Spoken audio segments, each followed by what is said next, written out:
not. Yeah, true. To ask questions and to write. But you will always have a few, or maybe one or two. Definitely. You will have outliers. You cannot get everybody attended. But these people will eventually realize that they will be on the losing end because they are not benefiting much from the experience. We cannot control it because the idea here is for us to create the condition. But that condition is not to convince everybody. That condition will just let them decide whether I will participate or not.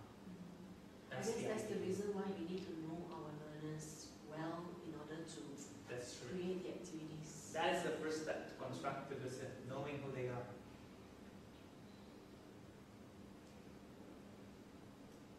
Okay, why is it called alignment? First, it is constructively based, okay, based on the constructivist theory. Alignment means we need to fine-tune our appreciation of the learning outcome, the teaching learning activities, and your assessment. Okay? How are we going to do that? I think it's going back to your assignment. How are you doing with that? With the assignment? If you will look at it, is it really aligned? Can you really achieve your learning outcome with the activities you have and with the assessment that you have? What did you place there? Okay. Can you explain what I'm reading? I was physics teacher. So we were, in these situations I'm teaching Newton's law. So what I'm going to do is the learning outcomes I want them to be able to learn, to design an experiment, to test that law. Okay.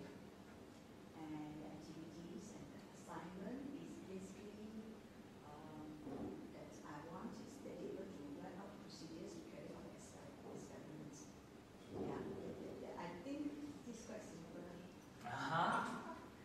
The only apprehension I have there is still it's vague if I'm the learner.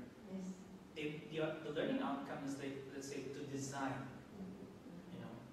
to design an experiment or an activity. You're telling me that I will be the one to do an activity. You see? But what if I were able to design the activity? What am I achieving? That's another question that I will pose if I'm the learner.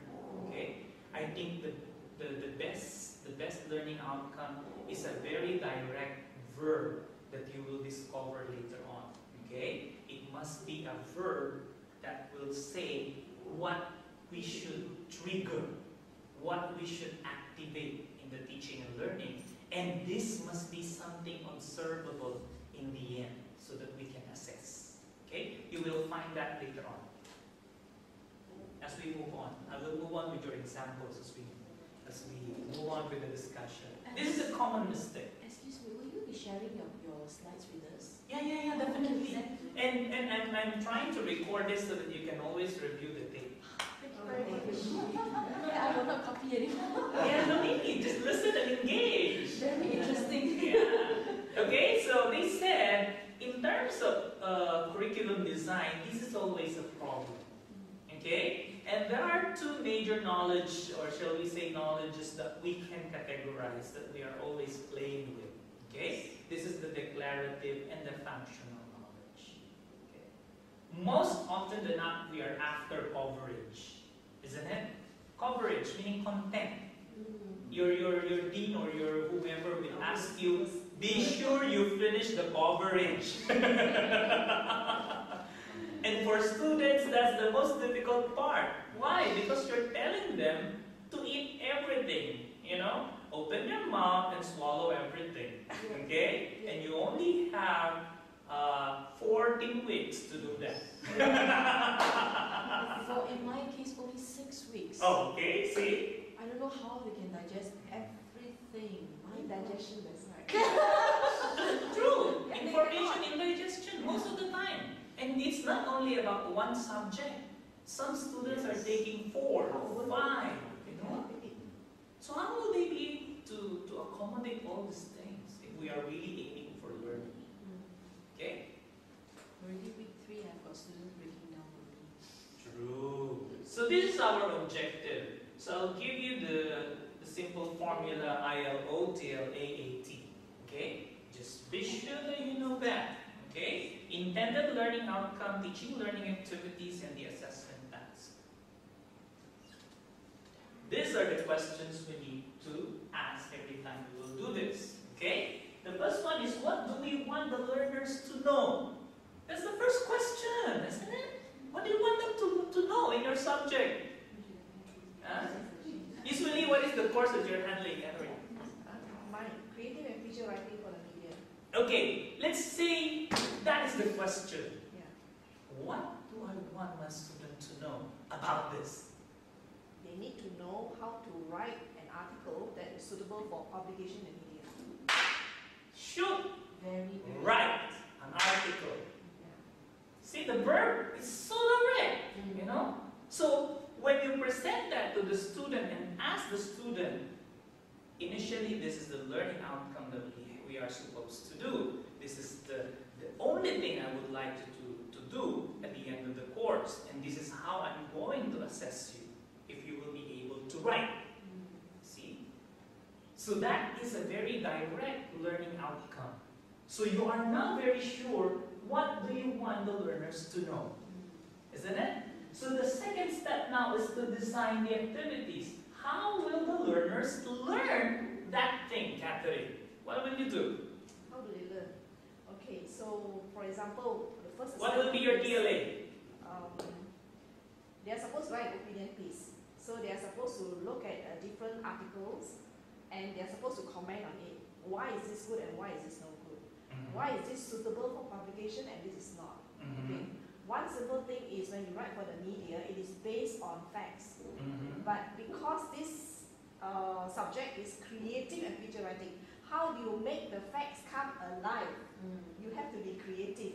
So you are not... This is given the idea that part and parcel of the experience is that you will present some preliminaries, of course, how to write creative, articles and all those they will parameters. do research themselves as well.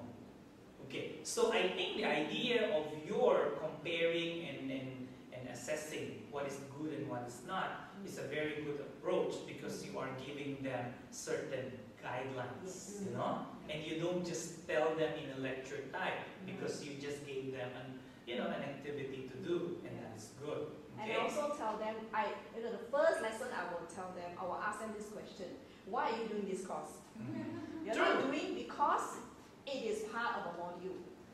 It's because they are communication students. So you'll be dealing a lot with the media and publication. So if you have the knowledge, you can apply this knowledge in the future. Do you see my point? Otherwise, you don't see any point in learning. I think that is very good in having this kind of conversation with them. Yes, make it a running, conversation. Repeat it every now and then so that students will know why they are in your class. It's very important. I say that when you come to class, you just come and sit down, listen to the lecture, and do an assignment and forget it. That's not what I want. Learning has not taken place at home. True. I said I want learning to take place. They say, how, Miss? I said, okay, if you do this, like for example, the second assignment, they were so happy. They said, this is a very interesting course. Because we are doing something that we are doing research and we gain more knowledge. So we are not actually doing an assignment. I say, good. I want you to perceive it that way. I don't want you to think of it as a task being imposed. Imposed, and then you get your grades. True. But the one thing that you say, the reward is very true. Whenever I ask them to do something, they say, will this be graded? For example, because the mental model is there, Yes. which we have to tone down, The motivation must be greater than what we are going to get, because the prize is already received. Learning is already the price of it. Putting an external thing gives them a different perspective, that every time I'm going to achieve something, I need to get something, That's why later on, when you attend that 5 learning orientation, you will find out that we are very much like that up to now, We want to reward achievement, isn't it? But if you will notice the model in educational psychology, you are just, scratching the surface, of achievement by giving them external reward. The real reward there is that you were able to learn. And this is something that nobody can take from you. Even though you have an A or a B, actually it doesn't matter. What matters is what you know and what you can perform later on. But unfortunately for my students, most of them are scholarship students. So there's no way they can forget the grades. It will not happen over time. My goodness, I tell you, this is a systemic, condition that was brought about by series and long experiences in education. Okay? But we need to move somewhere, But at because this they point. need to achieve a certain level for the scholarship to continue. Otherwise they will be dropped. But that should not be the motivation. The motivation is to learn and to perform better. If you want that grade, it will come. You don't need to pray for it. Just do what is necessary. I think basically is they will be exposed to the external motivation no matter what. When they come in here, our job is to help them to The use value first in level, the value of it. That's what we hope to do.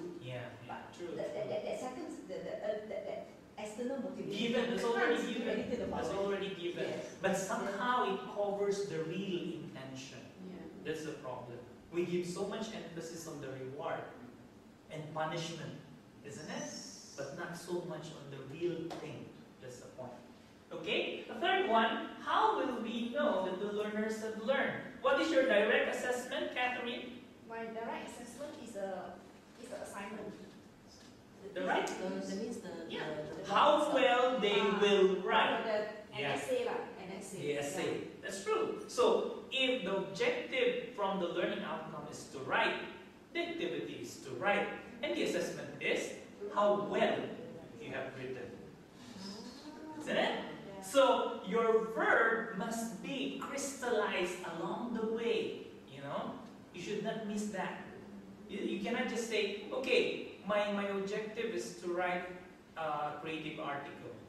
Then I have this teaching and learning activities whereby I will teach them how to write creatively, blah, blah, blah, and then they have their activities.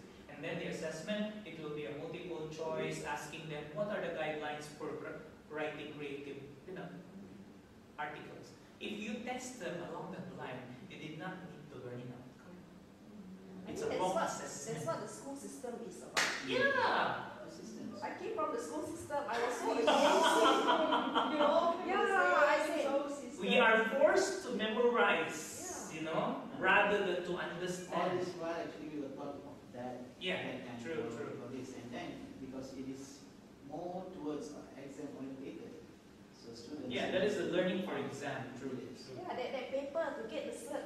That is what actually they will be able to. That's why this constructive approach and constructive alignment will have a very difficult time. Okay? Why? Because the mental model is not yet there. The teachers don't believe in that yet. Yeah. Okay? Seriously. I think what is important here for you as well is if you have kids, if you have, children on your own, you have to start somewhere. Even though we try to start, but then when we see, of course, our neighbors, okay, we send out even though we don't send them to what you call this, the tuition centers or whatever, but when we see our neighbors sending their own, so we will try to complete that. That's another mental model. Okay, this is how we're going to combine it, okay? So we place the ILO because that is what we want to achieve, okay? And there will be a model that we can adopt. Let's say for you to get an A, you have to be like this, and if you have, failed to, crystallize this in a better way, then you just take a D or a level D understanding, okay? Now, I will show you the breakdown of that later on in the Solo taxonomy. And if you will notice, it is the express verb that you want to enact. That is your ILO. That's the blue. That's very important. The blooms.